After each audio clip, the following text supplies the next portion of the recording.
Welcome to சந்தா சமையல். நம்ம இன்னைக்கு பன்னீர் லபாப்தார் எப்படி செய்கிறது பார்க்கலாம். பன்னீர் லபாப்தார் செய்ய ஃபஸ்ட்டு மசாலா பேஸ்ட் ரெடி பண்ணிக்கலாம். கடாய் சூடானதோ 2 டீஸ்பூன் எண்ணெய் சேர்த்துக்கலாம். அரை டீஸ்பூன் ஜீரகம் சேர்த்துக்கலாம். ஜீரகம் பொரிஞ்சதோ ஒரு பிரியாணி இலை, ஒரு பட்டை, 2 ஏலக்காய் சேர்த்துக்கலாம். 6 பல் பூண்டு, ஒரு துண்டு இஞ்சி, 4 காஞ்ச மிளகா, பச்சை மிளகா 1 கீனி சேர்த்துக்கலாம். இப்போ இதெல்லாம் பொரியணும். 2 மீடியம் சைஸ் வெங்காயம் நீல வாக்கில் கட் பண்ணி சேர்த்துக்கலாம். வெங்காயம் கண்ணாடி பதம் ஆகணும்.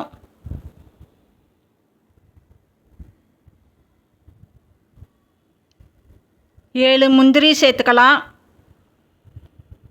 கொஞ்சம் கொத்தமல்லி தண்டு சேர்த்துக்கலாம். அரைக்கிறதுக்கு தேவையான அளவு உப்பு சேர்த்துக்கலாம். 1/4 டீஸ்பூன் மஞ்சத்தூள் சேர்த்துக்கலாம்.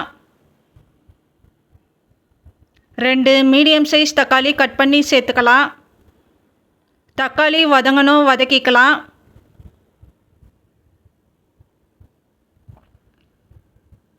இப்போ வதங்கி இருக்கு, ஆற விடணும். பிரியாணி இலை, பட்டை, ஏலக்காய் இதை சேர்த்து அரைக்க வேண்டாம், ஒரு பிளேட்டுக்கு மாற்றிக்கலாம். இப்போ ஆறினதும் மிக்ஸி ஜாரில் சேர்த்துருக்கேன். தண்ணி சேர்த்து நல்லா ஸ்மூத்தாக அரைச்சி எடுத்துக்கலாம். இப்போ கிரேவி செய்ய கடாய் சூடானதும் 3 டீஸ்பூன் எண்ணெய் சேர்த்துக்கலாம்.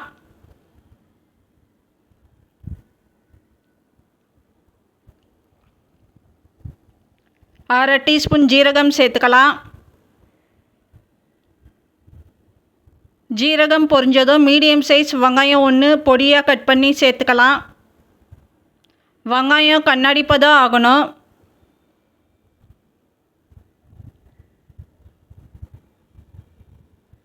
மீடியம் சைஸ் தக்காளி 1 கட் பண்ணி சேர்த்துக்கலாம்.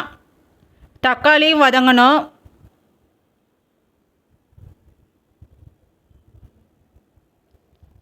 ஆஃப் சைஸ் கொடமிளகா கட் பண்ணி சேர்த்துக்கலாம். கொடமிளகா 2 நிமிஷம் வதக்கிக்கலாம். இப்போ அரைச்ச மசாலா பேஸ்ட் சேர்த்துக்கலாம். காஷ்மீரி மிளகாய்த்தூள் அரை டீஸ்பூன் சேர்த்துக்கலாம். அரை டீஸ்பூன் தனியாத்தூள் சேர்த்துக்கலாம்.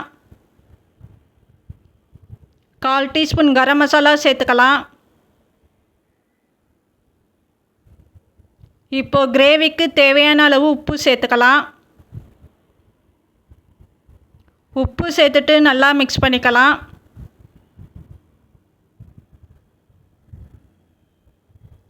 இப்போ தண்ணி சேர்த்துக்கலாம்.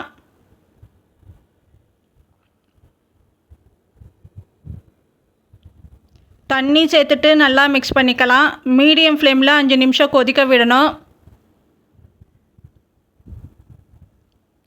200 கிராம் பன்னீர் கட் பண்ணி சேர்த்துக்கலாம்.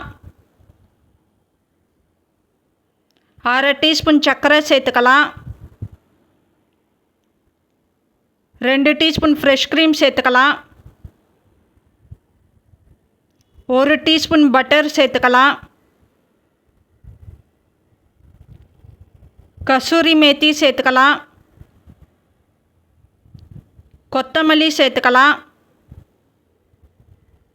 கொத்தமல்லி சேர்த்துட்டு மிக்ஸ் பண்ணிக்கலாம். மீடியம் ஃப்ளேமில் 5 நிமிஷம் கொதிக்க விடணும்.